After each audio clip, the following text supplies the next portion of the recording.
Assalamualaikum warahmatullahi wabarakatuh. Perkenalkan, kami dari kelompok 2. Saya Supriyono. Dan saya Wahyu Firmansyah. Pada video kali ini, kami akan membahas tentang sejarah birokrasi dalam pemerintahan. Ingin tahu seperti apa videonya? Mari kita lihat. Oke, yang pertama kita mulai dari zaman kerajaan. Dalam sistem kerajaan, pucuk pimpinan ada di tangan raja sebagai pemegang kekuasaan tunggal dan absolut. Segala keputusan ada di tangan raja dan semua masyarakat harus patuh dan tunduk kepada kehendak sang raja. Hal ini merupakan pelaksanaan birokrasi pada zaman kerajaan. Sebagian besar wilayah Indonesia sebelum kedatangan bangsa asing pada abad ke-16 menganut sistem kekuasaan dan pengaturan masyarakat yang berbentuk sistem kerajaan. Birokrasi pemerintahan yang terbentuk pada saat itu adalah birokrasi kerajaan. Aparat kerajaan dikembangkan sesuai dengan perkembangan kebutuhan raja. Di dalam pemerintahan pusat atau keraton, urusan dalam pemerintahan diserahkan kepada 4 pejabat setingkat menteri yang dikoordinasikan oleh seorang pejabat setingkat menteri koordinator. Pejabat-pejabat kerajaan tersebut masing-masing membawahi pegawai yang jumlahnya cukup banyak. Daerah di luar keraton seperti daerah pantai menunjuk bupati-bupati setia kepada raja untuk menjadi penguasa daerah. Para bupati biasanya bupati lama yang telah ditaklukkan oleh raja, pemuka masyarakat setempat atau saudara raja sendiri. Yang kedua yaitu birokrasi zaman kolonial. Birokrasi pemerintahan kolonial disusun secara hierarki yang puncaknya pada Raja Belanda. Pelayanan publik pada masa pemerintahan kolonial Belanda tidak terlepas dari sistem administrasi pemerintahan yang berlangsung pada saat itu. Kedatangan penguasa kolonial tidak hanya mengubah sistem birokrasi dan administrasi pemerintahan yang berlaku di Indonesia.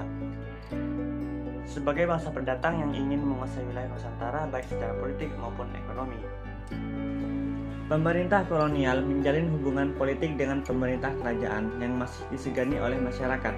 Motif utamanya adalah eksploitasi dan menanamkan pengaruh politik terhadap elit politik kerajaan. Selama pemerintahan kolonial terjadi dualisme sistem birokrasi pemerintahan. Di satu sisi telah dimulai perkenalkan dan diberlakukan sistem administrasi kolonial yang mengenalkan sistem birokrasi dan administrasi modern.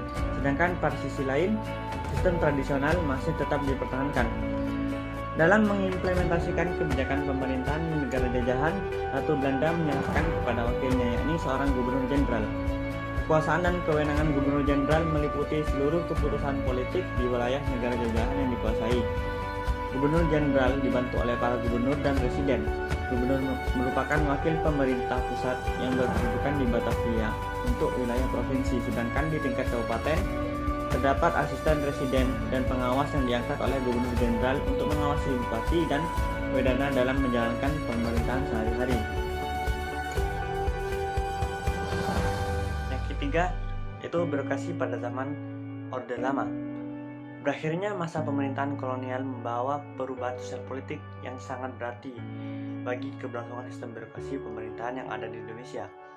Perbedaan-perbedaan pandangan yang terjadi di antara pendiri bangsa di awal pada masa kemerdekaan tentang bentuk negara yang akan didirikan, termasuk dalam pengaturan birokrasinya, telah menjurus ke arah disintegrasi bangsa dan keutuhan aparatur pemerintahan.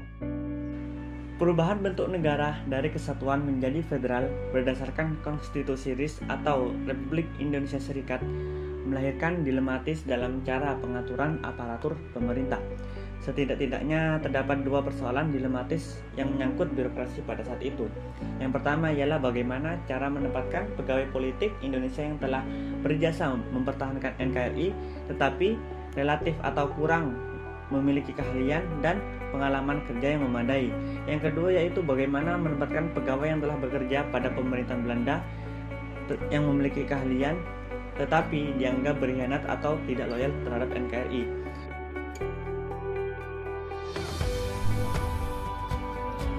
Birokrasi pada masa Orde Baru menciptakan strategi politik korporatisme, yaitu sistem organisasi ekonomi, politik, dan juga sosial yang melibatkan asosiasi masyarakat ke dalam beberapa kelompok korporat. Negara yang bertujuan untuk mendukung penetrasinya ke dalam masyarakat sekaligus dalam rangka mengontrol publik secara penuh.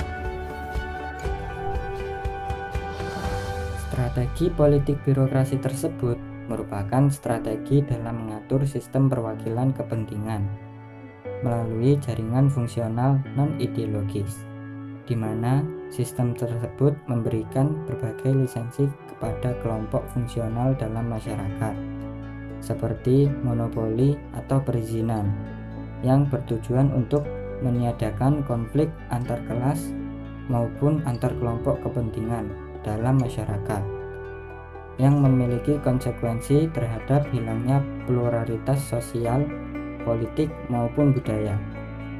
Pemerintahan Orde Baru mulai menggunakan birokrasi sebagai premium mobile bagi program pembangunan nasional. Contoh reformasi birokrasi diarahkan kepada 1.